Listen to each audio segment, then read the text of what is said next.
اللہ خود فرماتا ہے بندے کو، یا ایھا الانسان، اے انسان، ما غرک بربک الکریم، تجھے کریم رب سے کس نے دھوکے کے اندر ڈال دیا؟ الذی خلقک، پھر اللہ رب العزت اپنی جو نعمتیں ہیں، جو اللہ رب العزت کی مہربانی، اللہ ان کو گنواتا ہے۔ کون سا اللہ؟ الذی خلقک، وہ اللہ جس نے تجھے پیدا کیا ہے، تجھے وجود بخشا ہے، عدم سے وجود کے اندر اللہ لے کر آیا۔ ہم میں سے 50-60 سال پہلے کس کا وجود تھا؟ 70-80 سال پہلے کس کا وجود تھا؟ کسی کا وجود نہیں تھا۔ اللہ رب العزت نے وجود بخشا۔ الذی خلقک، وہ اللہ جس نے تجھے پیدا کیا ہے۔ آج میں اور آپ کسی کو 10 روپے دے دیتے ہیں نا، اگر وہ ہمارے سامنے ٹیڑھی آنکھ اٹھائے تو ہمیں غصہ آ جاتا ہے۔ میرے اللہ کی مہربانیاں تو دیکھو، دن رات کے اندر اللہ کے احکاموں کو توڑا جا رہا ہے، پھر بھی ہم ویسے ہی سلامت ہیں۔ فسواک، اللہ نے تجھے برابر برابر بنایا ہے۔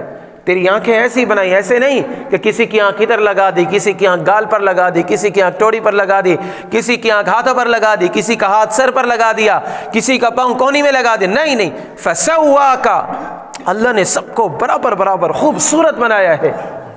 لقد خلقنا الانسان فی احسن تقویم، اللہ رب العزت فرماتے ہیں کہ میں نے انسان کو سب سے خوبصورت بنایا ہے۔ خلقتہ بیدی، اللہ فرماتے ہیں جب شیطان کو کہا نا کہ شیطان اس انسان کو سجدہ کر، شیطان کہنے لگا میں اس کو کیسے سجدہ کروں؟ خلقتنی من نار وخلقتہ من طین، پروردگار عالم مجھے آپ نے آگ سے بنایا ہے، اس کو آپ نے مٹی سے بنایا ہے۔ اللہ نے فرمایا خلقتہ بیدی، تو دیکھتا کیوں نہیں کہ اس کو میں نے اپنے ہاتھوں سے بنایا ہے۔ الذی خلقک فسواک فعدلک، برابر برابر بنایا۔ فی ای صورت ما شاء رکبک، پھر اللہ رب العزت نے تجھے ایک پہچان بخشی، تجھے ایک صورت بخشی، تجھے ایک چہرہ بخشا، تجھے اللہ نے فنگر پرنٹ عطا کیے۔ آج کل کی لینگویج کے اندر نا یہ فنگر پرنٹ، دنیا کے اندر جتنے لوگ ہیں 7 ارب یا 8 ارب لوگ ہیں نا، کسی کے فنگر پرنٹ دوسرے کے ساتھ میچ نہیں کرتے۔ کتنی شان والا اللہ ہے۔ میرا آپ کا بچہ لاکھوں اربوں کروڑوں میں کھڑا ہوا نا تو ہمیں پہچان آ جاتے ہیں، یار یہ تو میرا بیٹا کھڑا ہوا ہے، پہچان آ جاتی ہے نا بھائی۔ تو اس کو یہ صورت کس نے عطا فرمائی ہے؟ یہ اللہ رب العزت نے عطا فرمائی ہے۔ پھر اللہ دوسری جگہ پر فرماتے ہیں من ای شیء خلقہ، اے میرا بندہ تجھے پتہ نہیں ہے میں نے تجھے کس چیز سے پیدا کیا ہے؟ من نطفہ، نام لیتے ہوئے تمہیں شرم آتی ہے، کس چیز سے اللہ نے پیدا کیا؟ خلقہ فقدرہ، تجھے اللہ نے پیدا کیا۔ پھر اللہ رب العزت نے ثم السبیل یسرہ، اللہ رب العزت نے تجھے دنیا کے اندر بھیجا، دنیا کے اندر تو آ گیا، دنیا کے اندر اللہ نے تجھے جوانی دے دی، دنیا کے اندر اللہ نے تجھے یعنی مال اور دولت دے دیا، تجھے رشتہ دار دے دیا، خویش دے دیا، قارب دے دیا، قبیلہ دے دیا، سب کچھ اللہ رب العزت نے تجھے عطا فرما دیا۔ اور پھر جب اللہ رب العزت کا حکم تیرے سامنے متوجہ ہوا، بھری جوانی کے اندر جب نماز کا بتلایا گیا، مال و دولت کی فراوانی ہوئی، کہا گیا کہ بھائی اس مال کے اندر زکوٰۃ بھی ہوتی ہے، اس مال کے اندر عشر بھی ہوتا ہے، اس مال کے اندر غریبوں کا حق بھی ہوتا ہے۔ پھر کیا کہتا ہے انسان؟ میری محنت ہے، میں نے کمائی ہے، میں کہاں سے دے سکتا ہوں؟ اللہ رب العزت قرآن میں فرماتا ہے کہ یہ تیری نہیں ہے، یہ تیری نہیں ہے، یہ اللہ رب العزت کا فضل ہے، اللہ رب العزت کی مہربانی ہے کہ اللہ نے تجھے عطا کر دی۔ ہم دنیا کے اندر نہیں دیکھتے کتنے لوگ ہیں جو بہت زیادہ محنت کرتے ہیں اور ان کے بیچاروں کا کھانا بمشکل پورا ہوتا ہے، کثیر العیال ہوتے ہیں، گھر کے اندر شام کی روٹی مشکل سے پکتی ہے اور صبح کی دہاڑی کی فکر ہوتی ہے کہ میں صبح دہاڑی لگاؤں گا تو پھر میرے بچوں کا کھانا بنے گا ورنہ نہیں بنے گا۔ مجھے آپ نے اللہ نے یہ دولت کہاں سے عطا فرما دی؟ یہ میرے اللہ کا فضل ہے، ہماری محنت کے اوپر کبھی نہیں ملتا۔ محنت مزدور آفیسر سے زیادہ کرتا ہے۔ آفیسر تو اے سی کمرے کے اندر جا کر بیٹھ گیا، پڑھائیاں کر لی، لوگ کہتے ہیں بھائی پڑھائیاں کرتے تو نوکریاں لگتی ہیں۔ میں نے خود ایم اے پاس لوگوں کو آلو پیاز بیچتے ہوئے دیکھا ہے،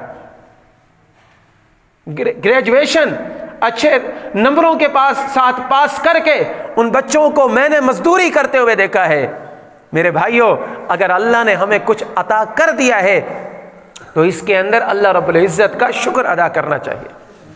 اللہ نے جب ایمان والوں کی صفات گنوائی نا تو نیک اعمال کے ساتھ ساتھ بتایا وَمِمَّا رَزَقْنَاهُمْ يُنْفِقُونَ، جو رزق ہم نے انہیں دیا ہے اس میں سے ہماری راہ کے اندر وہ لوگ خرچ کرتے ہیں۔ جب یہ ہمارے دل کے اندر آ جائے نا کہ یہ اللہ کا دیا ہوا ہے، جوانی اللہ کی دی ہوئی، صحت اللہ کی دی ہوئی ہے، مال اللہ کا دیا ہوا، سب کچھ اللہ کا ہے، تو پھر انسان کے لیے اعمال کرنا آسان ہو جاتا ہے۔ تو نیک اعمال کی طرف اپنے آپ کو لے کر آنا ہے۔ یہ رجب کا مہینہ رمضان المبارک کا مقدمہ ہے۔ جو نیک اعمال کرے گا تو اللہ کے اوپر احسان نہیں کرے گا، لیکن اللہ رب العزت اس کے بدلے اس کو بہت ساری نعمتیں عطا فرمائیں گے۔ دنیا کے اندر اللہ کیا عطا فرمائے گا؟ فَلَنُحْيِيَنَّهُ حَيَاةً طَيِّبَةً، اللہ اس کو پاکیزہ زندگی عطا فرما دے گا۔ کیسی زندگی ہے؟ ہم میں سے آپ شیخ عبد القادر جیلانی رحمۃ اللہ علیہ کو جانتے ہیں نا؟ پیران پیر شیخ عبد القادر جیلانی رحمۃ اللہ علیہ کو سارے جانتے ہیں۔ خواجہ بہاؤالدین زکریہ ملتانی رحمۃ اللہ علیہ، ہمارے بڑے دادا مخدوم عبدالرشید حقانی رحمۃ اللہ علیہ، کیوں جانتے ہیں ان کو؟ کیا کیا تھا انہوں نے؟ ان کے پاس پیسہ تھا، ان کے پاس دولت کی فراوانی تھی، ان کے پاس بڑی بڑی جاگیریں تھیں؟